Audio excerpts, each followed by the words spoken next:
저희는 시스템을 만들고 그 안에서 사람을 제일 중요하게 생각합니다. 전 세계가 사상 초유의 폭염으로 국가적 위기를 맞고 있습니다. 그런데 한국은 폭염에도 전력이 끊기거나 온열질환 피해 건수가 0건이라는 결과에 전 세계가 충격에 휩싸였습니다. 글로벌 도시 전문가들이 그 현장을 직접 눈으로 보기 위해 한국으로 버선발로 날아왔습니다. 당신만 몰랐던 세계 반대편의 이야기를 지금 단독 공개합니다. 대한민국을 응원하는 마음으로 구독과 좋아요, 그리고 대한민국 화이팅을 댓글에 남겨주세요. 온열질환 피해가 0건이라고요? 저는 그 말을 듣는 순간 손에 쥔 펜을 멈췄습니다. 회의실 안에는 유럽 각 도시의 폭염 지도와 전력 수급 자료, 사망자 통계와 병상 가동률이 빼곡하게 떠 있었고 모두의 시선은 올여름 유럽이 얼마나 버틸 수 있을지에 쏠려 있었습니다. 원래 제 자리도 그 안에 있었습니다. 2026년 6월 저희 원래 임무는 서울이 아니라 유럽의 폭염 현장을 따라가는 일이었습니다. 파리 편집국은 2달 전부터 여름 특집을 준비했고 제목까지 이미 정해둔 상태였습니다. 기후 붕괴의 여름 유럽은 어떻게 버티는가? 저는 그 기획의 메인 취재 기자였습니다.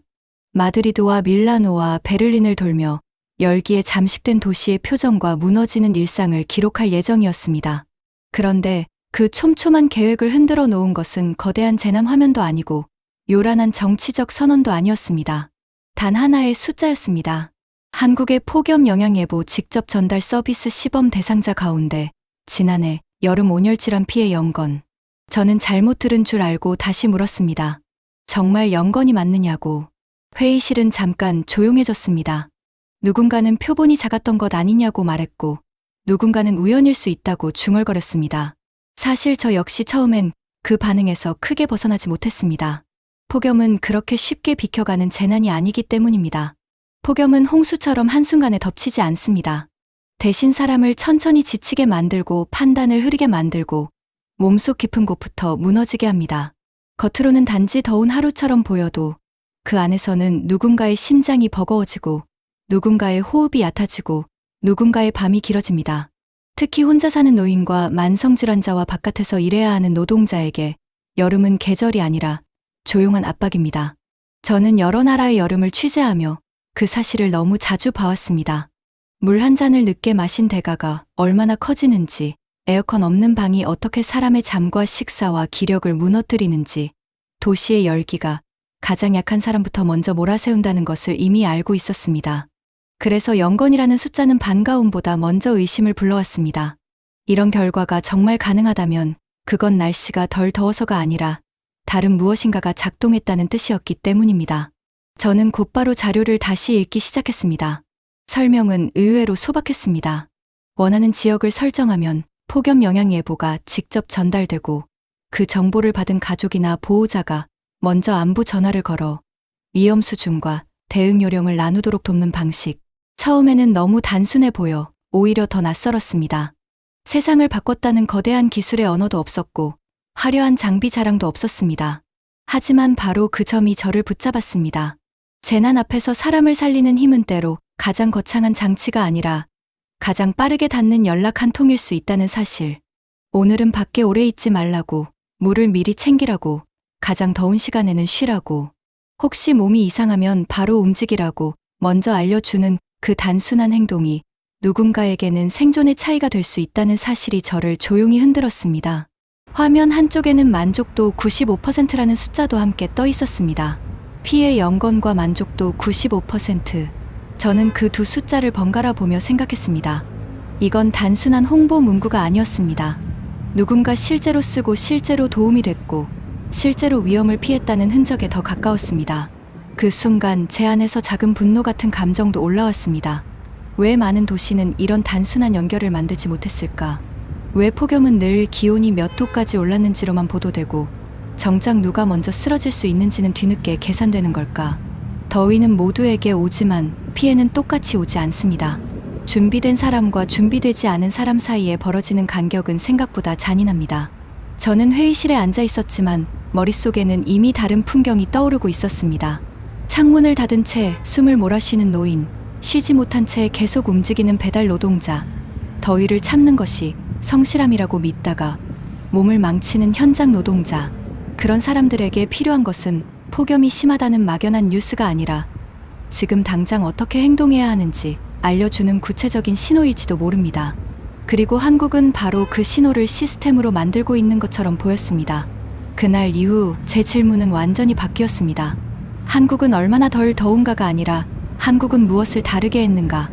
많은 나라가 폭염을 여름의 불편으로 견디는 동안 어떤 나라는 그것을 전력과 의료와 돌봄이 동시에 움직여야 하는 경보로 받아들이고 있었습니다.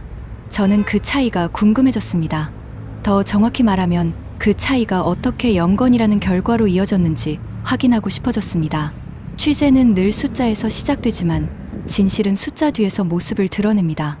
누가 그 알림을 받았는지, 누가 먼저 전화를 걸었는지, 어떤 사람이 그 한 통의 연락 덕분에 바깥을 밀었는지, 또 누가 무더위 쉼터로 발걸음을 돌렸는지 저는 그 연결의 실제 모습을 보고 싶어졌습니다.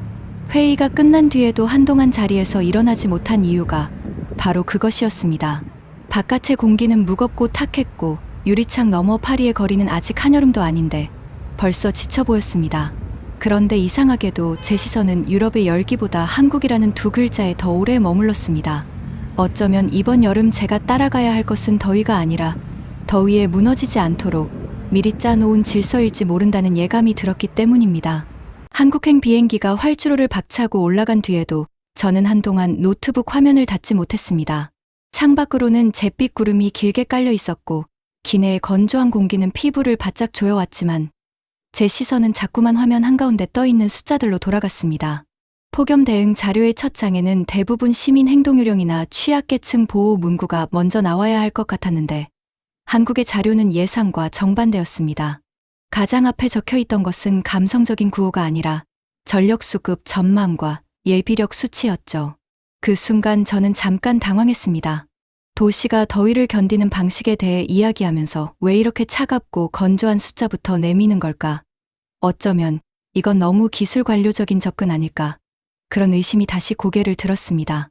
사람을 살린다는 이야기를 하면서 정작 사람의 얼굴은 보이지 않고 거대한 개통도와 수급 곡선만 늘어놓는 보고서는 세계 어디에나 있었으니까요. 하지만 페이지를 넘길수록 그 인상은 조금씩 바뀌기 시작했습니다. 한국 정부는 여름철 최대 전력 수요를 상당히 높게 잡으면서도 공급 능력 107기가와트와 예비력 8.8기가와트를 준비했다고 설명하고 있었습니다. 거기에 예상 밖의 상황까지 대비한 추가 비상자원도 따로 확보한다는 문장이 따라붙어 있었죠. 저는 그 대목에서 손가락을 멈췄습니다. 다른 도시들이 폭염을 이야기할 때 흔히 그늘과 물과 냉방 공간을 먼저 말하는 동안 한국은 그 모든 것이 실제로 작동하기 위해 필요한 바닥부터 먼저 확인하고 있었던 겁니다. 에어컨이 돌아가야 쉼터가 되고 병원의 냉방이 유지돼야 환자가 버틸 수 있고 밤새 선풍기 하나에 의지하는 노인의 방에 전기가 끊기지 않아야 재난 문자가 종이 위 문장으로 끝나지 않는다는 것. 너무 당연해서 오히려 많은 도시가 놓쳐 온 사실을 한국은 출발점에 놓고 있었습니다. 인천공항에 도착했을 때 저는 곧장 도심으로 들어가지 않았습니다. 먼저 약속된 브리핑 장소로 이동했고 그곳은 생각보다 훨씬 소박한 회의실이었습니다. 벽 한쪽에는 전국 전력 수급 상황을 띄운 화면이 걸려 있었고 차가운 형광등 아래에서 담당자들은 마치 거대한 폭풍이 오기 전 배의 균형을 맞추는 항해사처럼 조용히 자료를 넘기고 있었습니다. 누군가는 발전기 정비 일정표를 가리켰고 누군가는 피크 시간대 수요, 관리 방안을 설명했죠. 그 설명은 과장도 없었고 자랑도 없었습니다. 오히려 지나치게 담담해서 처음에는 그 무심함이 낯설 정도였습니다. 그런데 바로 그 담담함 속에서 저는 더 큰 긴장을 느꼈습니다. 정말 준비된 조직은 자신들의 위기 대응을 영웅담처럼 말하지 않는다는 사실을 저는 여러 재난 현장에서 이미 배워왔기 때문입니다. 그날 제 마음이 가장 크게 흔들린 순간은 담당자의 한마디 때문이었습니다. 그는 전력은 눈에 안 보이기 때문에 사람들이 잘 실감하지 못하지만 폭염 때 가장 먼저 무너지면 안 되는 것이 바로 이것이라고 말했습니다. 더위는 불편함으로 끝나지 않고 냉방이 멈추는 순간 생존의 문제가 된다고요. 그 짧은 설명을 듣는 순간 제 머릿속에는 유럽 여러 도시에서 보았던 장면들이 겹쳐 떠올랐습니다. 더위가 절정에 달한 오후, 지하철 플랫폼에서 숨을 몰아쉬던 노인들, 식지 않는 아파트 안에서 창문만 열어둔 채 밤을 버티던 사람들, 병원 복도에서 차례를 기다리며 물병을 움켜쥐던 보호자들, 그리고 아무도 거대한 전력망을 직접 보지 못한 채 오직 결과로만 위기를 체감하던 수많은 얼굴들 말입니다. 그 기억은 저를 잠시 가라앉게 만들었습니다. 시스템이란 결국 평소에는 존재감이 없지만 실패하는 순간 가장 잔인한 방식으로 자신을 드러내니까요. 그런데 바로 다음 설명에서 분위기는 다시 뒤집혔습니다. 한국은 폭염을 전력의 문제로만 보지 않는다는 말이 이어졌기 때문입니다. 담당자는 화면을 넘기며 전기가 버티는 것은 기본일 뿐이고 진짜 중요한 것은 시민이 몸을 피할 장소와 행동을 바꿀 신호를 동시에 갖는 것이라고 했습니다. 그 말과 함께 다른 자료가 펼쳐졌고 거기에는 제가 비행기 안에서 몇 번이나 되뇌었던 단어가 선명하게 적혀 있었습니다. 무더위 쉼터, 재난 문자. 저는 그 두 단어를 보는 순간 묘한 전율을 느꼈습니다. 회의장 안에서 한때 누군가가 행정적 장식처럼 비웃던 말들이 이곳에서는 전력망과 나란히 놓인 핵심 축으로 다뤄지고 있었기 때문입니다. 전기는 도시의 혈관이라면 무더위 쉼터는 더위 속에서 잠시 숨을 돌릴 수 있는 장기였고 재난 문자는 그 장기로 시민을 움직이게 하는 신경망처럼 보였습니다. 각각은 평범해 보였지만 함께 놓이는 순간 전혀 다른 그림이 만들어졌습니다. 저는 그제야 제 선입견이 어디서 비롯된 것인지 조금씩 알 것 같았습니다. 많은 외부 관찰자들은 한국의 폭염 대응을 조각 단위로만 봅니다. 쉼터 개수만 떼어보고 문자 발송 빈도만 따로 보고 전력 대책은 또 별개의 경제 기사로 읽어버리죠. 그렇게 잘라놓고 보면 어느 하나도 압도적 혁신처럼 보이지 않을 수 있습니다. 하지만 현장에서 그것들이 동시에 움직인다고 상상하는 순간 이야기는 완전히 달라집니다. 누군가의 휴대전화에 경고가 도착하고 그 사람이 걸어서 피할 수 있는 거리에 쉼터가 있고 그 쉼터의 냉방이 유지될 전기가 이미 준비되어 있으며 병원은 온열질환 신호를 실시간에 가깝게 감시하고 있다는 것, 이 연결 구조야말로 제가 포럼에서 놓쳤던 핵심이었습니다. 그리고 솔직히 말해 그 사실을 깨닫는 순간 저는 약간 부끄러워졌습니다. 저는 회복력이라는 단어를 누구보다 많이 써 온 사람이었지만 정작 회복력이 어떻게 생활 속 동선으로 구현되는지에 대해서는 너무 오랫동안 추상적인 언어에 기대고 있었으니까요. 브리핑이 끝날 무렵 창밖은 서서히 어두워지고 있었고 유리창 너머로 보이는 도시는 놀랄 만큼 평온해 보였습니다. 하지만 저는 그 평온이 결코 자연스럽게 주어진 것이 아니라는 걸 조금씩 이해하고 있었습니다. 누군가는 더위를 견디는 도시를 운이 좋은 도시라고 말하지만 제가 그날 처음 배운 것은 전혀 다른 사실이었습니다. 진짜로 강한 도시는 더위가 오기 전에 이미 계산을 끝낸 도시라는 것, 더위가 닥친 뒤에 사람들에게 버티라고 말하는 대신 먼저 전기와 공간과 신호를 준비해두는 도시라는 것이었죠. 그리고 그 생각에 도달하자마자 저는 또 다른 질문 앞에 멈춰섰습니다. 숫자가 이렇게 촘촘하다면 실제 거리에서는 어떤 모습일까? 그 수많은 점들은 정말 사람을 살리는 장소가 되어 있을까? 바로 그 의문 때문에 저는 다음 날 아침 가장 먼저 무더위 쉼터 지도를 손에 쥐고 밖으로 나서게 됩니다. 다음 날 아침 저는 전날 받은 자료 묶음 가운데 가장 얇고도 묘하게 무게감 있는 한 장의 지도를 들고 숙소를 나섰습니다. 전력 수급 곡선과 예비력 수치가 도시의 등뼈를 보여준다면 그 지도는 그 뼈 위를 흐르는 신경과 모세혈관 같은 것이었습니다. 제목은 단순했습니다. 무더위 쉼터 운영 현황. 하지만 종이 위에 촘촘히 찍힌 작은 점들을 보는 순간 저는 본능적으로 알 수 있었습니다. 이건 단순한 안내도가 아니구나. 이건 도시가 더위와 싸울 때 사람을 어디로 보내는지를 보여주는 생존 지도가 맞구나. 지하철역 인근 반경과 생활권 동선, 공공시설과 민간시설이 서로 겹쳐 있는 그 배치를 따라가다 보니 어제 회의실에서 보았던 차가운 숫자들이 갑자기 살아 움직이는 것처럼 느껴졌습니다. 저는 일부러 관광지나 랜드마크가 아니라 평범한 생활권부터 걷기로 했습니다. 이름난 명소는 언제나 잘 정비되어 있기 마련이고 진짜 도시의 체질은 평범한 골목에서 드러나기 때문입니다. 아침 햇살은 이미 유리창과 차 지붕 위에서 하얗게 번지고 있었고 건물 사이로 불어오는 바람도 뜨겁지는 않아도 분명 여름의 기운을 품고 있었습니다. 길모퉁이 편의점에서 얼음이 부딪히는 소리가 들렸고 버스 정류장 옆에서는 누군가 양산을 접었다 폈다 하며 휴대전화를 들여다보고 있었죠. 그 모든 풍경이 너무 평범해서 오히려 저는 잠시 혼란스러웠습니다. 세계 곳곳이 폭염 대응을 두고 비상회의를 반복하는 시기에 이 도시는 왜 이렇게 일상처럼 움직이고 있을까? 정말 저는 중요한 걸 보고 있는 걸까? 아니면 단지 날씨가 덜 더운 날에 우연히 잘 꾸며진 장면을 보고 있는 걸까? 그 의심은 생각보다 오래 따라붙었습니다.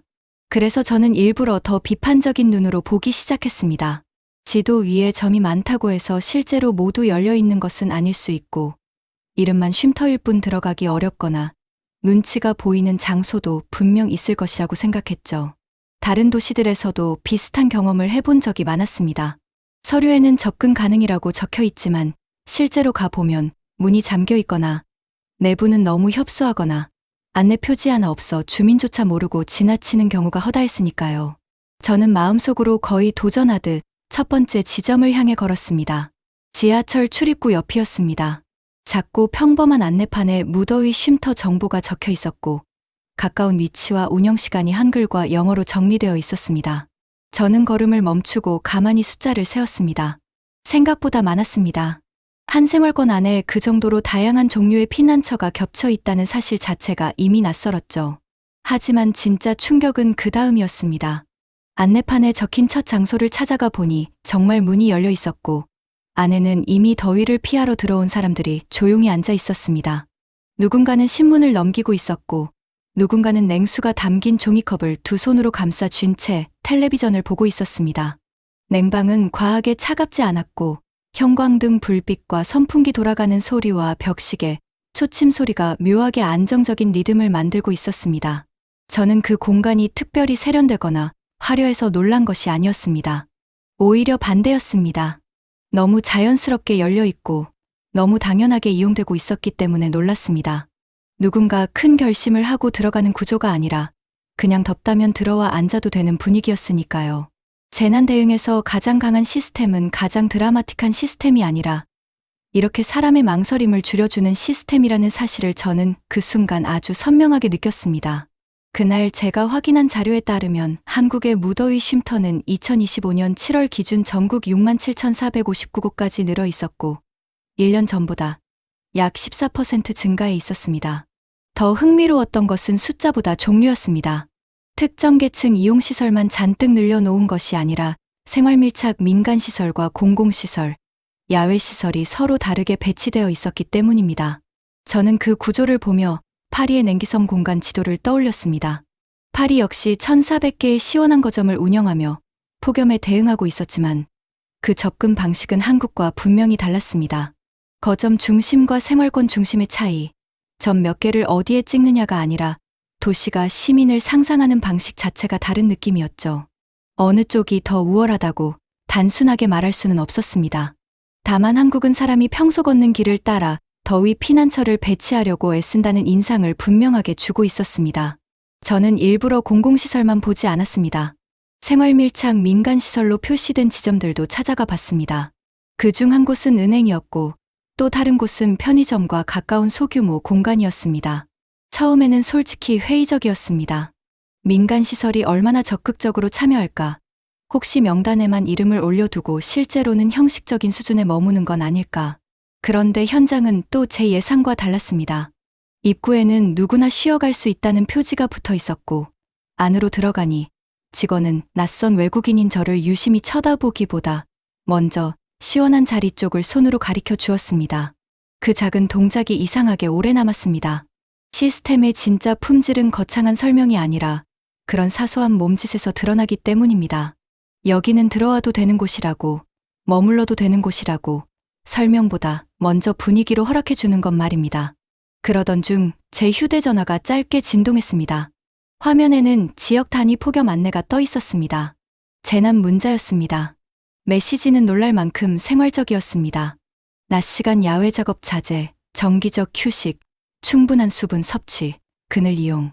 저는 그 문장을 읽고 잠시 웃었습니다. 전날 포럼에서 누군가는 이런 문자가 너무 단순해서 실효성이 없다고 말했었죠. 하지만 바로 제 앞에서 건설 현장 인근을 지나던 중년 남성이 휴대전화를 확인한 뒤 모자를 고쳐 쓰고 발걸음을 그늘 쪽으로 틀었습니다. 저는 그 장면을 보고 묘한 전율을 느꼈습니다. 모든 시민이 문자 한 통으로 즉시 행동을 바꾸는 것은 아니겠지만 중요한 건 이런 신호가 끊임없이 생활 속으로 스며든다는 점이었습니다. 재난 문자는 단순한 경고문이 아니라 도시가 시민에게 보내는 반복 학습이자 행동의 리듬이었습니다. 한국은 더위를 설명하는 데서 멈추지 않고 사람의 하루 동선을 조금씩 바꾸려 하고 있었던 겁니다. 그 순간 저는 전날의 의심이 서서히 부끄러움으로 변하는 걸 느꼈습니다. 저는 너무 오랫동안 시스템을 거대한 인프라와 멋진 정책 문장으로만 판단해 왔습니다. 그런데 한국에서 제가 보기 시작한 것은 오히려 그 반대편이었습니다. 길을 걷다 잠시 피할 수 있는 공간, 누구에게나 열려있는 문, 지역에 맞춘 재난 문자, 냉방이 유지되는 실내, 그리고 그 모든 것이 서로 무관한 조각이 아니라 하나의 흐름으로 이어진다는 사실 말입니다. 저는 처음으로 깨달았습니다. 폭염 대응은 영웅적인 결단의 문제가 아니라 생활의 마찰을 줄이는 기술이라는 것을요. 사람이 주저하지 않게 만들고, 멀리 가지 않게 만들고, 복잡하게 생각하지 않게 만드는 것. 그것이야말로 도시가 사람을 지키는 방식이었습니다. 하지만 바로 그때 또 다른 질문이 생겨났습니다. 이렇게 잘 갖춰진 무더위 쉼터와 재난 문자만으로도 충분한 걸까? 더위는 결국 몸 안에서 시작되는 위기인데 누가 어디서 먼저 쓰러지고 있는지는 어떻게 알아차릴까? 겉으로는 평온한 도시 아래에서 보이지 않는 위험 신호가 올라오고 있다면 그 정보는 어디로 모이고 누가 판단하는 걸까? 저는 지도를 접어 가방에 넣으며 다시 한번 긴장했습니다. 거리 위에서는 모든 것이 평온해 보였지만 진짜로 강한 시스템은 평온한 표면 아래에서 무엇을 얼마나 빨리 감지하느냐에 달려 있으니까요. 그리고 바로 다음 취재에서 저는 한국이 그 보이지 않는 신호까지도 놓치지 않으려 한다는 사실을 훨씬 더 놀라운 방식으로 확인하게 됩니다. 그 질문을 아는 채 저는 곧장 실내로 돌아가지 않았습니다. 오히려 더 오래 거리 위에 머물렀습니다. 도시가 스스로를 어떻게 설명하는지보다 도시가 시민에게 어떻게 말을 거는지를 보고 싶었기 때문입니다. 무더위 쉼터가 몸을 피하는 장소라면 그곳으로 사람을 움직이게 하는 첫 번째 손짓은 결국 정보일 수밖에 없었고, 저는 그 정보가 추상적인 구호인지 실제 생활의 방향을 바꾸는 신호인지를 직접 확인하고 싶었습니다. 바로 그때였습니다. 제 휴대전화가 다시 한번 짧고 또렷하게 울렸습니다. 날카롭지도 요란하지도 않은 그 진동은 이상하리만큼 단호했습니다. 화면을 켜자 지역 단위 폭염 안내가 떠 있었습니다. 낮 시간 야외 작업 자제, 정기적 휴식, 충분한 수분 섭취, 그늘 이용. 문장은 짧았고 문체는 건조했지만 그 안에는 도무지 피할 수 없는 생활의 언어가 담겨 있었습니다. 저 멀리 기후 보고서에서 보았던 추상적인 위험이 아니라 지금 이 시간, 이 동네, 이 사람에게 필요한 행동이 적혀 있었던 겁니다. 저는 한동안 그 문장을 바라봤습니다. 재난 문자라는 단어는 다른 나라에서도 낯선 개념이 아니지만 실제로 받아보면 느낌이 전혀 다를 때가 많습니다. 어떤 곳의 경보는 너무 늦게 오고 어떤 곳의 경보는 너무 포괄적이어서 사람을 움직이지 못하며 또 어떤 곳의 경보는 행정기관이 책임을 다했다는 흔적만 남긴 채 시민에게는 아무 행동도 남기지 않습니다. 그래서 처음에는 저 역시 한국의 재난 문자도 비슷한 범주 중 하나일 것이라고 생각했습니다. 지나치게 자주 울리면 무감각해질 수 있고 너무 단순하면 사람들은 흘려듣기 쉽다고 여겼으니까요. 그런데 거리에서 그 문장을 실제로 마주하는 순간 저는 그 오만한 분석이 얼마나 책상 위에 갇힌 생각이었는지 깨닫기 시작했습니다. 횡단보도 앞에 서 있던 젊은 배달 기사가 메시지를 확인하고 물병을 꺼내 한 모금 크게 마시는 장면을 보았습니다. 근처 공사장 앞에서 서류를 정리하던 현장 관리자는 그늘 쪽으로 걸음을 옮기며 주변 인부들에게 손짓을 보냈고 나무 아래 벤치에 앉아있던 노부부는 문자 내용을 다시 한번 읽더니 서로를 향해 천천히 고개를 끄덕였습니다. 거대한 드라마는 아니었습니다. 누군가 갑자기 무릎을 꿇거나 도시 전체가 일제히 멈춰서는 장관도 아니었습니다. 하지만 저는 오히려 바로 그 점에서 강한 전율을 느꼈습니다. 한국의 재난 문자는 사람을 공포에 몰아넣는 대신 아주 작은 방향 수정들을 연쇄적으로 만들어 내고 있었습니다. 서둘러 그늘로 한 걸음 옮기게 하고 물병을 다시 들게 하고 야외 작업의 속도를 조금 늦추게 하는 것. 재난 대응에서 진짜 생명을 구하는 것은 때로 이 거대한 구조가 아니라 이런 사소한 동선의 수정이라는 사실을 도시는 이미 알고 있는 듯했습니다. 물론 저는 여기서 다시 의심했습니다. 혹시 오늘 제가 본 반응은 우연한 장면 몇 개일 뿐이고 실제로는 대부분 사람들이 무심하게 지워버리는 메시지 아닐까. 저널리스트의 습관은 감동보다 의심을 먼저 세웁니다. 그래서 저는 자료를 다시 찾았습니다. 국민안전24에 공개된 폭염 재난 문자 예시들을 하나씩 넘기며 발송 문구를 살펴보니 그 특징이 분명해졌습니다. 단순히 덥다는 사실을 통보하는 것이 아니라 논밭과 건설 현장 같은 구체적인 작업 환경을 지목하고 취약 시간대를 제시하며 물과 그늘과 휴식이라는 행동 단위를 반복해서 각인시키는 구조였죠. 이건 정보 제공이면서 동시에 생활 훈련이었습니다. 시민이 무심코 지나칠 수 없도록 가장 익숙한 언어로 같은 원칙을 계속 주입하는 방식. 어쩌면 재난 커뮤니케이션의 핵심은 새롭고 똑똑한 문장을 만드는 데 있는 것이 아니라 같은 행동을 지루할 만큼 정확하게 반복시키는 데 있는지도 몰랐습니다. 그런데 진짜 놀라움은 그 다음 자료에서 찾아왔습니다. 기상청의 폭염 영향예보 직접 전달 서비스. 처음 제목만 보았을 때 저는 잠시 고개를 갸웃했습니다. 날씨 정보를 직접 보내준다는 서비스가 그렇게 특별할까 싶었기 때문입니다. 하지만 내용을 읽는 순간 숨이 조금 멎는 느낌이 들었습니다. 이 서비스는 단지 본인 위치의 폭염을 알려주는 것이 아니었습니다. 가족이 부모님이 사는 지역의 위험 신호를 카카오톡으로 직접 받을 수 있게 설계되어 있었고, 그래서 멀리 떨어져 살아도 먼저 안부 전화를 걸고 외출 시간을 조정하고 약속을 미루게 만들도록 유도하고 있었습니다. 저는 그 설명을 읽다가 문득 손끝이 서늘해졌습니다. 재난 대응을 국가와 시민의 1대1 관계로만 생각했던 제 머릿속 도식이 그 순간 무너졌기 때문입니다. 한국은 폭염을 개인의 자가 생존 문제로만 두지 않고 가족 관계와 돌봄의 회로 속으로 끌어들이고 있었습니다. 그 사실은 저를 깊이 흔들었습니다. 많은 도시가 취약계층을 보호하겠다고 말하지만 실제로는 등록 명부를 만들고 경고문을 보내는 수준에서 멈추는 경우가 적지 않습니다. 그러나 여기서는 아주 다른 접근이 보였습니다. 더위가 위험해지기 직전 가장 먼저 전화를 걸 가능성이 높은 사람에게 신호를 먼저 보내는 구조. 행정의 손이 모든 집 문을 두드릴 수 없다면 시민의 관계망을 시스템 안으로 끌어들이는 방식. 이건 효율의 문제가 아니라 발상의 문제였습니다. 저는 2024년 시범 운영 대상자에서 온열 질환 피해가 0건이었다는 결과와 만족도 95%라는 수치를 읽으면서도 이상하게 가장 오래 남는 것은 숫자보다 장면이었습니다.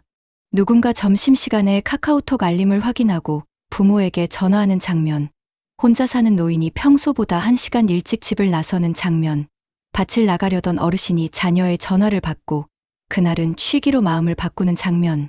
시스템은 결국 이런 미세한 결정의 집합으로 현실이 됩니다. 저는 그 너무나 인간적인 구조 앞에서 잠시 말을 잃었습니다. 하지만 감탄만으로 끝낼 수는 없었습니다. 시스템이 아름답게 설계되어 있다는 것과 실제 위기 앞에서 작동한다는 것은 다른 문제이기 때문입니다. 저는 다시 마음을 다잡고 물었습니다. 그렇다면 이 많은 신호들은 결국 어디로 모일까? 시민의 휴대전화로 흩어지는 경보와 안부 전화와 쉼터 이동이 정말 더 큰 대응 체계와 연결되어 있을까? 혹시 여기까지가 전부라면 어떡하지? 정보는 촘촘한데 정작 누가 쓰러지고 있는지는 늦게 알게 되는 구조라면 어떡하지? 그 순간 저는 다시 두려워졌습니다. 재난은 늘 마지막 한 조각이 비어있을 때 가장 잔인해지니까요. 그때 현장 관계자가 제게 조용히 말했습니다. 문자와 쉼터는 시작일 뿐이라고요. 진짜 중요한 건 더위가 사람의 몸을 공격하기 시작했을 때 그 신호가 병원에서 매일 올라온다는 사실이라고 했습니다. 응급실로 들어온 환자의 기록이 다음날 오전까지 신고되고 그 결과가 다시 공개되어 지역 대응의 속도를 바꾼다는 설명이 이어졌습니다. 저는 그 말을 듣는 순간 등줄기를 타고 서늘한 감각이 내려가는 것을 느꼈습니다. 거리에서 보았던 평온한 장면들, 휴대전화 화면, 윗짧은 재난 문자, 무더위 쉼터의 열린 문, 가족에게 전달되는 카카오톡 알림까지 그 모든 것이 단지 개별 장치가 아니라 더 깊은 감시와 대응의 표면일 수 있다는 생각이 들었기 때문입니다. 그리고 바로 그 사실이 다음 취재의 문을 열었습니다. 이제 저는 도시의 거리와 생활 공간을 넘어 더위가 사람의 몸 안에 남긴 흔적이 매일 어떻게 집계되고 어디로 흐르는지 확인하러 가야 했습니다. 진짜 충격은 그 다음부터 시작된다는 예감이 그날 저녁 제 마음을 오래 붙잡고 놓아주지 않았습니다. 다음 날 저는 거리의 체감 온도 대신 숫자가 사람의 체온을 어떻게 따라가는지 확인하기 위해 질병관리 체계 담당자와 약속된 장소로 향했습니다. 전날까지 제 머릿속을 붙잡고 있던 것은 무더위 쉼터와 재난 문자가 어떻게 시민의 행동을 바꾸는가 하는 문제였다면 이제부터는 훨씬 더 불편한 질문이 남아 있었습니다. 그 많은 경고와 안내가 쏟아진 뒤에도 누군가는 결국 쓰러질 텐데 한국은 그 신호를 얼마나 빨리 알아차리고 어디까지 따라가고 있을까 하는 문제였습니다. 폭염이 무서운 이유는 단지 덥기 때문이 아닙니다. 사람의 몸이 한계를 넘는 순간이 생각보다 조용하게 찾아온다는 데 있죠. 어지러움은 피로로 오해되기 쉽고 탈수는 잠깐의 무기력처럼 지나가며 열사병은 때로 너무 늦게 이름이 붙습니다. 많은 도시가 바로 그 늦음 때문에 무너집니다. 저는 그 늦음을 한국은 어떻게 다루는지 직접 보고 싶었습니다. 설명을 들은 회의실은 의외로 담백했습니다. 벽면 모니터에는 화려한 시각 자료 대신 표와 날짜와 지역명이 떠 있었고 담당자는 조용한 목소리로 시스템 구조를 풀어나갔습니다. 한국의 온열질환 응급실 감시체계는 매년 5월 15일부터 9월 30일까지 운영되고 전국 약 500여 개 응급실 운영 의료기관이 참여한다고 했습니다. 환자가 응급실에 내원하면 의료기관은 다음날 오전 10시까지 신고하고 질병관리청은 그 결과를 매일 오후 4시까지 공개합니다.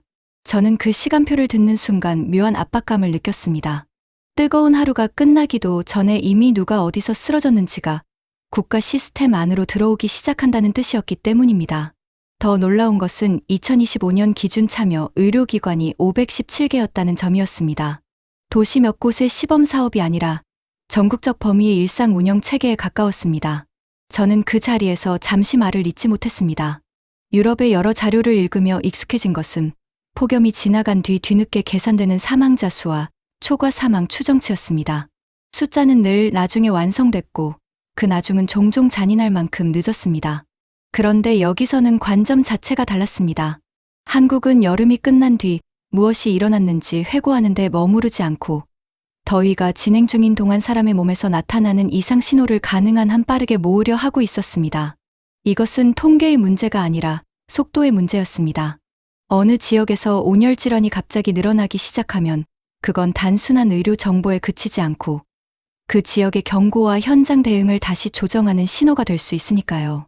저는 그 설명을 들으며 전날 거리에서 받았던 재난 문자와 무더위 쉼터 지도가 머릿속에서 다시 연결되는 걸 느꼈습니다. 모든 것이 흩어진 조각처럼 보였지만 사실은 응급실이라는 마지막 방어선까지 이어진 하나의 선이었던 겁니다. 그때 담당자가 유럽환경청 자료를 보여주었습니다. 유럽 38개국 가운데 열 건강영양 감시 체계를 운영하는 나라는 20개국이고 그 중에서도 응급실 방문이나 이완 자료를 근시 시간에 가깝게 모으는 나라는 훨씬 적다는 설명이 뒤따랐습니다. 저는 그 문장을 읽는 순간 알 수 없는 답답함을 느꼈습니다. 유럽은 폭염의 위험을 모르는 대륙이 아닙니다. 이미 수많은 여름을 겪었고 참혹한 기억도 충분히 갖고 있습니다. 그런데도 정보는 종종 흩어져 있고 사망은 나중에 계산되며 의료 부담은 뒤늦게 정리됩니다. 그 틈에서 사람들은 조용히 사라집니다.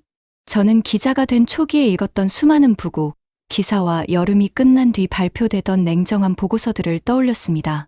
숫자는 정확했지만 언제나 너무 늦었습니다. 바로 그 늦음이 제 마음을 무겁게 눌렀습니다. 하지만 바로 이어진 설명은 그 무거움을 다른 방향으로 흔들었습니다. 담당자는 한국의 이 체계가 완벽하다고 말하지 않았습니다.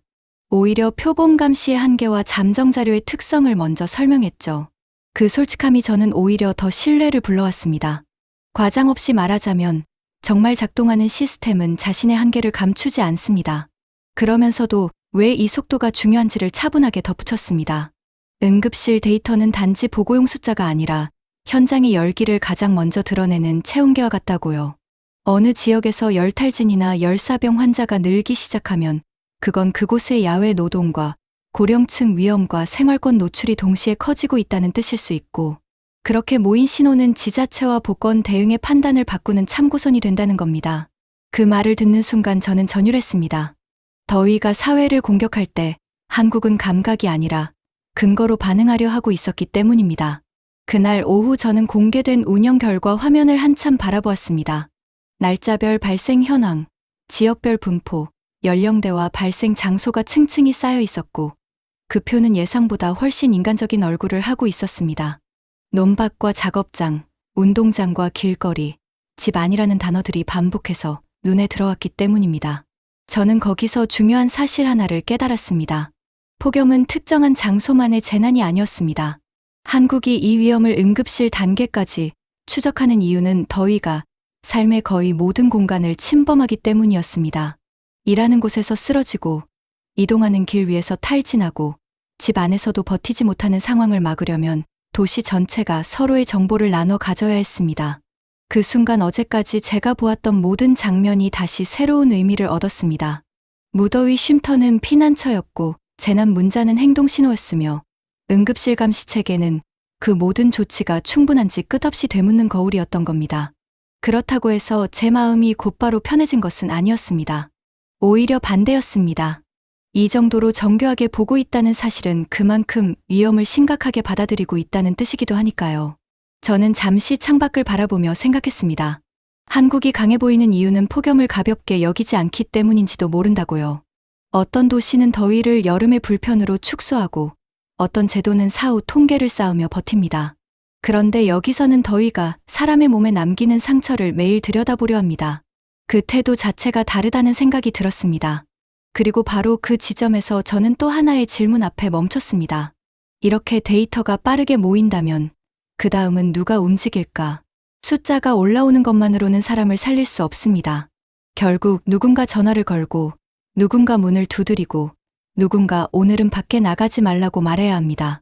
응급실에서 시작된 정보가 다시 일상으로 되돌아가는 마지막 경로를 확인하지 않고서는 이 이야기를 끝낼 수 없다는 걸 저는 분명히 알게 됐습니다. 그리고 바로 그 경로 끝에서 저는 한국의 폭염 대응을 진짜로 움직이는 가장 조용한 사람들을 만나게 됩니다. 응급실에서 올라오는 숫자가 아무리 빠르고 정확해도 그것만으로는 사람을 살릴 수 없다는 사실을 저는 그날 오후 더 분명하게 깨달았습니다. 숫자는 경고를 만들 수는 있어도 문을 대신 두드려 주지는 못하고 대시보드는 위험을 가리킬 수는 있어도 혼자 사는 노인의 목소리를 직접 확인해 주지는 못하니까요.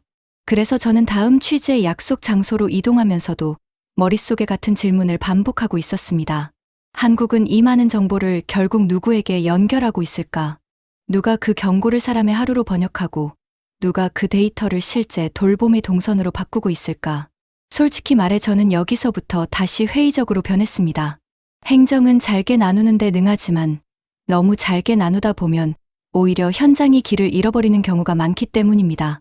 취약계층을 세분화한다는 말은 늘 그럴듯합니다. 하지만 현장에서 자주 보게 되는 것은 서류만 복잡해지고 정작 가장 위험한 사람이 더 깊이 숨어버리는 장면이었습니다. 그런데 한국의 폭염 대책 자료를 읽으며 가장 먼저 받은 인상은 복잡함이 아니라 의외의 구체성이었습니다. 2025년 기준으로 한국은 폭염 취약계층을 기존보다 더 세밀하게 나눠 4대 분야 15개 유형으로 관리하고 있었습니다. 단순히 노인과 어린이, 저소득층 같은 익숙한 분류에 머무르지 않고 신체적 조건과 생활 환경과 사회적 고립, 노동 형태까지 겹쳐보려는 흔적이 보였습니다. 저는 이 대목에서 한참 멈췄습니다. 더위는 공평하게 내리쬐는 것처럼 보여도 실제 피해는 결코 공평하게 발생하지 않기 때문입니다. 같은 35도라도 에어컨이 있는 사무실과 환기 안 되는 쪽방은 전혀 다른 세상이고, 같은 오후 2시라도 실내 근무자와 아스팔트 위 작업자는 다른 위험을 견딥니다. 한국은 그 너무도 당연한 불평등을 폭염 대책의 중심에 두고 있었습니다. 그 구조를 설명하던 담당자는 아주 담담한 목소리로 하나의 수치를 꺼냈습니다. 돌봄이 필요한 65세 이상 고령층에 대해서는 생활지원사 37,000여 명이 폭염특보 시 매일 1회 이상 안부를 확인하도록 되어 있다는 설명이었습니다. 저는 그 숫자를 듣는 순간 본능적으로 다시 물었습니다. 매일이라고요? 특보가 뜰 때마다요? 담당자는 고개를 끄덕였습니다. 그 짧은 대답을 듣는 순간 제 안에서 이상한 감정이 올라왔습니다. 놀라움과 안도감이 동시에 밀려왔지만 그 밑바닥에는 설명하기 어려운 먹먹함도 함께 깔려 있었습니다. 저는 오랫동안 도시 회복력을 취재해왔지만 많은 나라의 시스템이 취약계층을 보호한다는 말을 하면서도 실제로는 연락을 기다리게 두는 방식에 익숙해져 있었습니다. 위험이 큰 사람이 먼저 전화를 걸 수 있을 거라고, 혹은 스스로 움직일 수 있을 거라고 은근히 전제하는 시스템들 말입니다. 그런데 여기서는 반대로 더위가 심해질수록 누군가 먼저 안부를 묻는 쪽으로 설계가 기울어져 있었습니다. 물론 저는 여기서도 멈추지 않았습니다.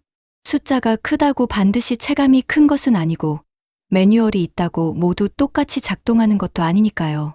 그래서 저는 실제 현장의 흐름을 더 자세히 물었습니다. 생활지원사와 지역 돌봄 인력은 어떤 기준으로 움직이고 연락이 닿지 않으면 어디까지 확인하며 단순한 안부 확인을 넘어 어떤 행동을 권하는지 알고 싶었습니다. 설명은 생각보다 세밀했습니다. 더위가 심해질수록 통화 빈도와 방문 강도가 올라가고 상태가 좋지 않거나 연락이 끊기면 직접 확인으로 이어지며 필요한 경우 무더위 쉼터 이용이나 냉방 상태, 점검, 보호자 연락과 같은 실제 조치로 연결된다는 이야기였습니다.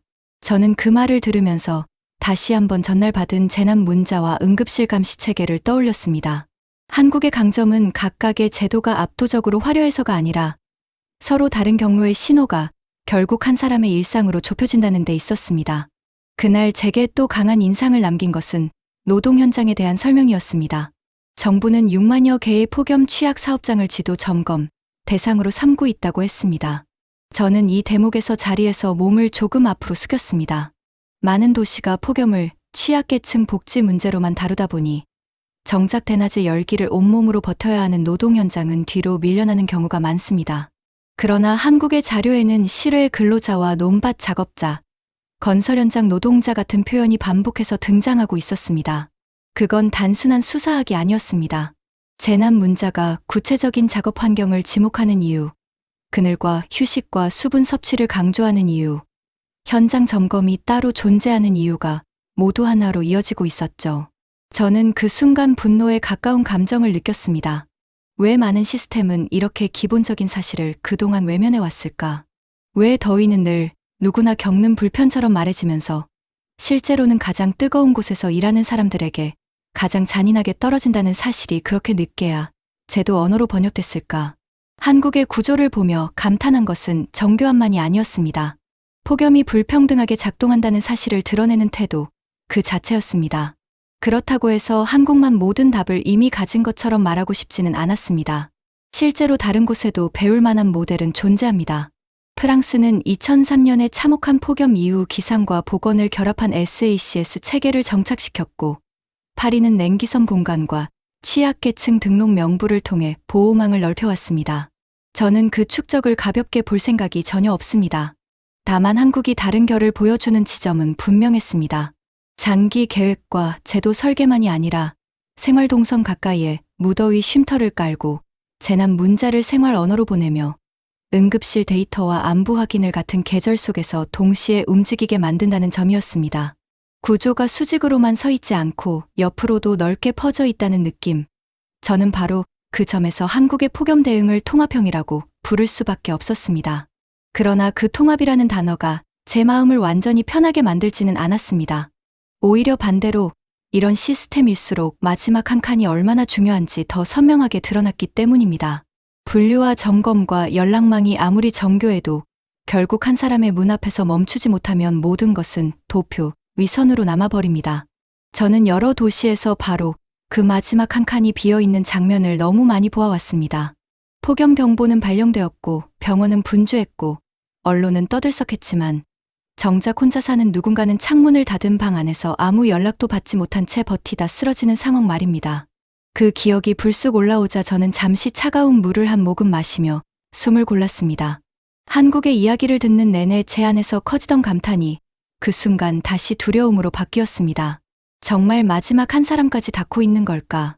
아니면 저 역시 또다시 잘 설계된 구조를 너무 쉽게 믿으려 하고 있는 걸까? 그 질문에 대한 답은 자료집이 아니라 현장에 있다고 담당자는 말했습니다. 그리고 짧은 침묵 끝에 한 지역에서 오랫동안 폭염 취약 가구를 돌봐 온 사람을 만나보겠느냐고 제게 제안했습니다. 저는 그 제안을 듣는 순간 심장이 묘하게 빨라졌습니다. 지금까지 제가 본 것은 시스템의 외곽과 구조와 속도였습니다. 하지만 이제 저는 그 체계가 실제로 한 사람의 손끝에서 어떻게 작동하는지, 누군가의 현관문 앞에서 어떤 말로 시작되는지를 확인할 수 있게 된 겁니다. 그날 저녁 숙소로 돌아오는 길에 거리는 여전히 평온했고, 상가 유리창에는 붉은 노을이 번지고 있었고, 버스 정류장 아래 그림자에는 사람들이 조용히 모여 서 있었습니다. 그 평온함을 보며 저는 이상하게 더 긴장했습니다. 잘 작동하는 시스템은 늘 조용해 보이기 때문입니다. 진짜 이야기는 소란스러운 브리핑룸이 아니라 누군가 더위에 지치기 전에 먼저 걸려오는 전화 한 통 속에 숨어 있을지도 모른다는 생각이 들었습니다. 그리고 바로 다음 날, 저는 한국의 폭염 대응을 숫자에서 사람으로 바꾸는 가장 조용한 장면과 마주하게 됩니다. 다음 날 아침 저는 서울의 번화한 거리나 행정기관 회의실이 아니라 오래된 주택과 낮은 빌라가 이어진 조용한 생활권 골목으로 향했습니다. 전날까지 제 앞에 펼쳐졌던 것은 전력 수급 그래프와 응급실 감시 체계, 재난 문자 발송 예시와 취약계층 분류표 같은 구조의 언어였지만 그날 제게 약속된 것은 전혀 다른 종류의 현장이었습니다. 한 지역에서 오랫동안 폭염 취약 가구를 돌봐 온 생활지원사와 동행하는 일정. 저는 솔직히 약간 긴장했습니다. 잘 설계된 체계는 멀리서 보면 아름답습니다. 그러나 가까이 다가가면 빈틈과 피로와 반복의 무게가 드러나기 마련이죠. 특히 돌봄은 숫자만큼 쉽게 정리되지 않습니다. 전화가 닿지 않는 순간의 불안, 문이 열리기 전 복도에 고이는 정적, 괜찮다는 말 뒤에 숨어있는 실제 상태는 표로는 절대 다 담기지 않으니까요. 저는 그날 비로소 이 시스템의 가장 끝단, 가장 조용하고 가장 인간적인 지점을 보게 될 것이라는 예감에 사로잡혀 있었습니다. 그분의 손에는 작은 수첩과 생수병 몇 개, 그리고 이온 음료가 담긴 가방이 들려 있었습니다. 걸음은 빠르지 않았지만 망설임도 없었습니다. 골목의 아침 공기는 아직 뜨거움으로 끓기 전이었지만 이미 건물 벽면에는 햇빛이 서서히 달라붙고 있었고 시멘트 계단과 철제 난간에서는 조금씩 열이 올라오기 시작했습니다. 그분은 첫 번째 방문 대상자의 이름을 확인한 뒤 아주 익숙한 동작으로 초인종을 눌렀습니다. 한 번, 그리고 잠시 기다렸다가 한 번 더. 안에서 들려오는 작은 발소리와 문고리 돌아가는 소리가 그 짧은 침묵을 깼고 문이 열리자 하얗게 샘머리의 할머니가 얼굴을 내밀었습니다. 생활지원사는 반갑지만 지나치게 들뜨지 않은 목소리로 안부를 물었고 물은 챙기셨는지, 밤에 더위는 괜찮으셨는지, 낮에는 무더위 쉼터에 잠깐이라도 가실 수 있는지를 하나씩 확인했습니다. 그 대화는 놀라울 만큼 짧고 담백했습니다. 그러나 저는 바로 거기서 강한 감정을 느꼈습니다. 도시가 사람을 지킨다는 말은 결국 이런 문장으로 번역되는구나. 밤은 괜찮으셨어요. 물은 드셨어요. 너무 더우면 그늘로 가세요. 그 단순한 말들이야말로 거대한 시스템의 마지막 언어였던 겁니다. 오전 내내 우리는 여러 집을 돌았습니다. 어떤 집은 문이 금방 열렸고 어떤 집은 안에서 인기척이 들리기까지 시간이 조금 걸렸습니다. 바로 그 기다림이 제 심장을 조용히 조였죠. 초인종을 누른 뒤 대답이 없을 때 복도에 흐르는 정적은 이상할 만큼 무겁습니다. 문 하나를 사이에 두고 바깥은 평범한 여름 아침인데 안쪽에서는 무슨 일이 벌어지고 있을지 알 수 없다는 감각. 그것이야말로 폭염의 가장 잔인한 얼굴 중 하나라고 저는 생각합니다.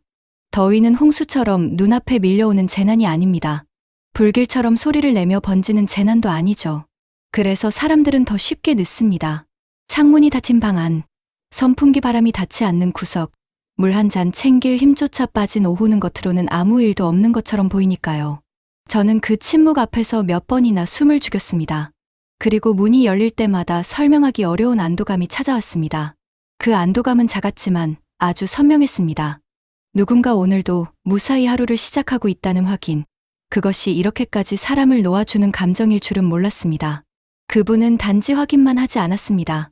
어떤 집에서는 냉방기가 제대로 돌아가는지 살폈고 어떤 집에서는 물병을 냉장고 안쪽에 다시 넣어두며 너무 아끼지 말고 꼭 드시라고 거듭 당부했습니다. 또 어떤 분에게는 무더위 쉼터 위치를 다시 설명했고 밖에 나가야 한다면 가장 더운 시간은 피하시라고 손등을 가볍게 두드리며 말했습니다. 저는 여기서 중요한 차이를 느꼈습니다. 이것은 동정이 아니었습니다. 일방적인 보호도 아니었습니다. 오히려 생활을 유지할 수 있도록 도와주는 매우 실질적인 협력에 가까웠죠. 상대를 무력한 존재로 규정하지 않으면서도 위험 앞에서 혼자 두지 않는 방식. 저는 그 균형이 놀라울 정도로 세심하다고 느꼈습니다. 많은 시스템이 보호를 말하면서도 사람의 존엄을 쉽게 지나칩니다. 하지만 이 골목에서는 안부를 묻는 말과 존중의 태도가 거의 같은 리듬으로 움직이고 있었습니다. 그날 가장 오래 기억에 남은 장면은 세 번째 방문지에서 나왔습니다. 문을 두드려도 대답이 없었고 생활지원사는 표정 하나 바꾸지 않은 채 다시 한번 벨을 눌렀습니다. 저는 그 순간 목 안쪽이 바짝 마르는 걸 느꼈습니다.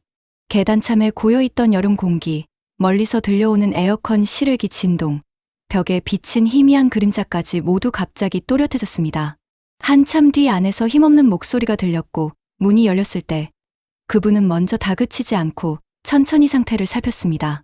밤새 잠을 설쳤다는 말, 입맛이 없다는 말, 오늘은 밖에 안 나가겠다는 말을 듣고 나서야 물을 충분히 드셨는지 다시 확인하고 더 심해지면 바로 연락하시라고 번호를 적어드렸습니다. 저는 그 짧은 대화가 끝날 때까지 거의 숨을 참다시피 하고 있었습니다. 문이 다시 닫힌 뒤에도 한동안 마음이 진정되지 않았습니다. 전날까지 재개 폭염은 전력과 문자와 데이터로 구조화된 시스템의 문제였는데 그 문 앞에서는 갑자기 아주 작고 연약한 인간의 컨디션으로 바뀌어 있었습니다. 그리고 한국의 시스템은 결국 바로 그 순간을 놓치지 않으려 애쓰고 있었습니다. 계단을 내려오며 저는 조심스럽게 물었습니다. 이 일을 오래 하셨냐고요? 그분은 잠시 웃더니 햇볕이 비껴드는 골목 끝을 한번 보고는 조용히 대답했습니다. 처음에는 그냥 복지일의 연장이라고 생각했는데 해마다 여름이 올 때마다 마음이 달라졌다고 했습니다. 더위는 참 이상해서 몸이 약한 사람일수록 괜찮다고 말하는 경우가 많고 그래서 더 자주 보고 더 자주 물어야 한다는 걸 배웠다고요. 저는 그 말을 듣는 순간 가슴이 먹먹해졌습니다. 바로 그거였습니다. 행정은 위험을 분류하지만 사람은 위험을 감춥니다. 시스템은 문서상으로 연결되어 있어도 실제 현장에서는 누군가의 체면과 고집과 외로움과 무기력이 얽혀 있죠. 그래서 마지막에는 반드시 사람이 필요합니다. 숫자를 읽을 줄 아는 사람보다 괜찮다는 말의 결을 알아차리는 사람이 더 필요한 순간이 분명히 존재하는 겁니다. 그날 오후가 되자 골목은 아침과 전혀 다른 얼굴이 되었습니다. 뜨거운 빛이 벽면에 달라붙고 공기는 천천히 무거워졌으며 그늘은 더 짧아졌습니다. 그런데도 이상하게 저는 전보다 덜 불안했습니다. 폭염의 위협이 사라졌기 때문이 아니라 그 위협에 맞서는 방식이 이제 제 눈앞에 구체적으로 보였기 때문입니다. 무더위 쉼터는 더위를 피하는 장소였고 재난 문자는 행동을 바꾸는 신호였으며 응급실 감시 체계는 위험을 빠르게 포착하는 체온계였지만 그 모든 것의 마지막 연결선은 결국 이런 사람이었습니다. 골목을 걷고 배를 누르고 목소리를 듣고 괜찮다는 말이 정말 괜찮다는 뜻인지 한번 더 확인하는 사람. 저는 그제야 왜 한국의 폭염 대응이 단순히 효율적인 행정으로만 읽히지 않는지 알 것 같았습니다. 이 체계는 차갑게 설계되었지만 마지막 순간에는 반드시 인간적인 손으로 마무리되고 있었으니까요. 하지만 바로 그 지점에서 제 안에 오래 묻어두었던 기억 하나가 천천히 올라오기 시작했습니다. 어떤 나라에도 시스템은 있습니다. 어떤 도시에도 경보는 울립니다. 그런데 왜 어떤 여름은 돌이킬 수 없는 상실로 남고 어떤 여름은 가까스로 사람을 지켜냈을까요? 저는 생활지원사의 뒷모습을 바라보다가 문득 아주 오래전 한여름의 냄새를 떠올렸습니다. 창문을 열어도 식지 않던 공기, 늦은 발견, 그리고 이미 너무 늦어버린 안부 전화. 그 기억은 지금까지 한 번도 제 취재의 중심으로 들어온 적이 없었습니다. 저는 늘 관찰자의 위치를 지키려 했으니까요. 그런데 한국의 골목에서 문이 열리기를 기다리던 그 짧은 정적 속에서 저는 처음으로 그 거리를 더는 완전히 유지할 수 없다는 걸 깨달았습니다. 그리고 저는 다음 단계에서 제가 왜 이 이야기를 단순한 국제 비교 기사로 쓸 수 없게 되었는지, 왜 한국의 폭염 대응이 제게 이렇게까지 깊은 상처와 연결되었는지를 결국 말하게 됩니다. 그날 밤 숙소로 돌아온 뒤에도 저는 한동안 노트북을 열지 못했습니다. 취재 메모는 이미 충분할 만큼 쌓여 있었고 전력 수급 자료와 무더위 쉼터 현황, 재난 문자 예시와 응급실 감시 체계 설명, 취약계층 안부 확인 구조까지 기사 한 편을 쓰기에는 넘칠 정도로 손에 들어와 있었지만 이상하게도 저는 문장 첫 줄조차 쉽게 쓰지 못했습니다. 처음 한국에 오기 전 제가 구상했던 원고의 제목은 아주 단순했습니다. 왜 한국은 더위에 덜 흔들리는가? 그러나 이제 그 문장은 너무 얕고 너무 평평하고 너무 많은 것을 놓치고 있다는 생각이 들었습니다. 제가 서울에서 본 것은 단순히 날씨가 상대적으로 덜 가혹했던 며칠의 기록이 아니었고 몇 개의 정책을 칭찬하는 정리 기사도 아니었습니다. 그것은 훨씬 더 깊고 더 불편한 질문으로 저를 끌고 가고 있었습니다. 어떤 사회는 왜 위험을 개인의 인내로 떠넘기고 어떤 사회는 왜 그 위험을 미리 공동의 과제로 바꾸는가 하는 질문 말입니다. 창밖에서는 밤이 깊어가고 있었지만 열은 아직 완전히 식지 않았습니다. 유리창에 비친 제 얼굴은 생각보다 지쳐 보였고 책상 한쪽에 놓인 물병 표면에는 작은 물방울이 맺혀 있었습니다. 저는 노트북 화면을 켠 뒤 기사 제목을 몇 번이나 썼다 지웠습니다. 한국의 폭염 대응 모델, 도시회복력의 새로운 기준, 기후위기 시대의 생활형 방어선. 모두 틀린 말은 아니었지만 어딘가 핵심을 비껴나가고 있었습니다. 그러다 문득 골목에서 문이 열리길 기다리던 정적이 다시 떠올랐습니다. 무더위 쉼터 지도의 점들, 재난 문자 한 줄, 응급실에서 다음 날 오전까지 올라오는 신고, 생활지원사의 발걸음, 그리고 괜찮다는 말을 한 번 더 확인하는 눈빛. 저는 그 모든 것이 결국 같은 문장으로 수렴한다는 사실을 깨달았습니다. 한국은 폭염을 견디는 법을 말하는 나라가 아니라 혼자 버티게 두지 않으려 애쓰는 나라였던 겁니다. 바로 그 순간 아주 오래전 기억 하나가 더 이상 피할 수 없을 만큼 선명하게 올라왔습니다. 저는 기자가 된 지 얼마 되지 않았던 시절 유럽의 한 기록적인 폭염을 취재한 적이 있습니다. 도시 전체가 숨을 헐떡였고 창문을 열어도 바람 한 점 들지 않았으며 구급차 사일에는 밤늦게까지 쉬지 않고 울렸습니다. 그 여름 내내 저는 응급실과 요양시설과 장례식장을 오가며 무너지는 도시의 얼굴을 기록했습니다. 그리고 그 취재가 끝난 뒤에도 오래도록 입 밖에 내지 못했던 사실이 하나 있었습니다.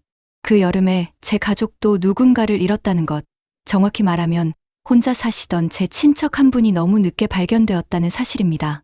저는 그 일 이후로 폭염 기사를 쓸 때마다 항상 일정한 거리를 유지해왔습니다. 감정이 섞이면 기자로서 판단이 흐려질까 두려웠기 때문입니다. 그런데 한국에서 저는 그 거리가 생각보다 얇고 위태로운 것이었다는 걸 처음으로 인정하게 되었습니다.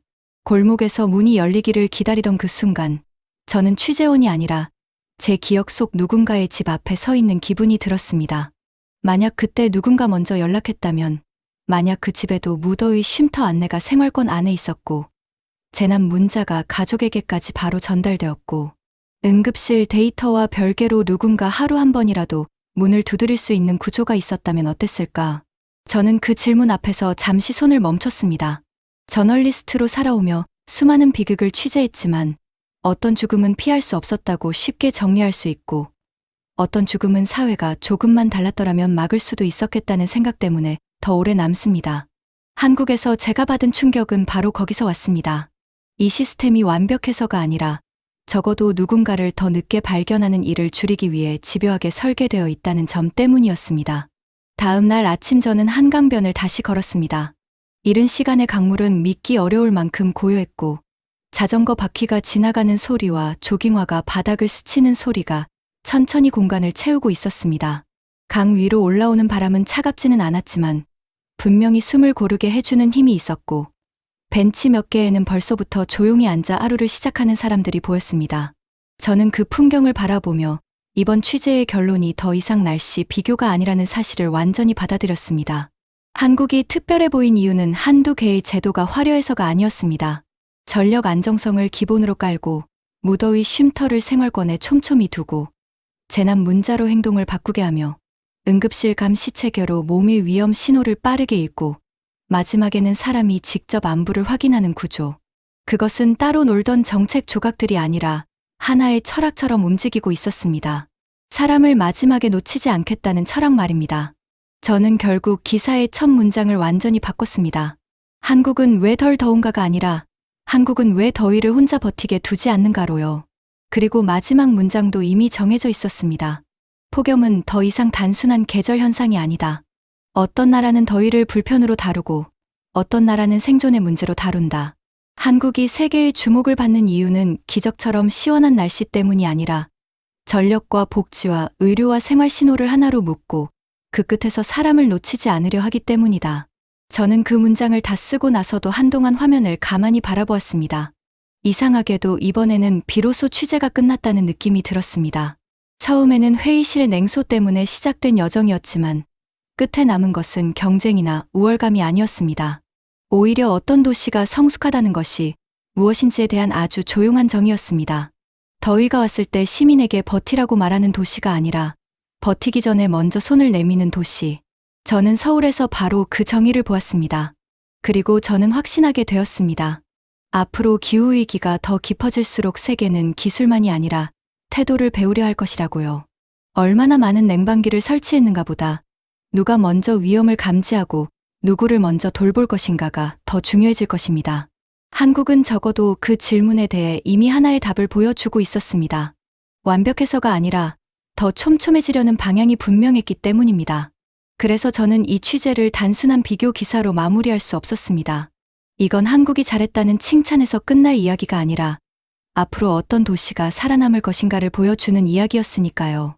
그리고 저는 그 사실을 세계가 가장 뜨거운 여름을 지나고 있는 지금에서야 비로소 똑똑히 이해하게 되었습니다. 폭염은 더 이상 날씨의 문제가 아니라 얼마나 빨리 사람을 발견하고 얼마나 먼저 손을 내미느냐의 문제였습니다. 진짜 강한 사회는 위기가 닥친 뒤에 버티는 곳이 아니라 위기가 오기 전에 평범한 일상 속에 대비를 심어두는 곳이라는 사실을 우리는 확인할 수 있었습니다.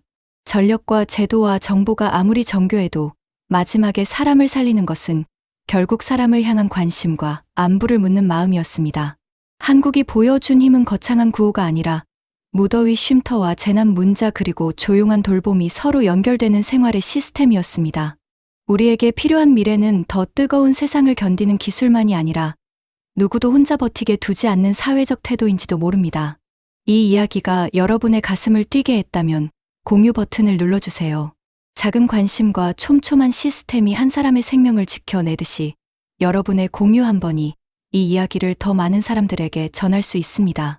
지금까지 찡스토리였습니다. 구독과 좋아요, 그리고 알림 설정으로 다음 이야기도 함께 해주시면 감사하겠습니다.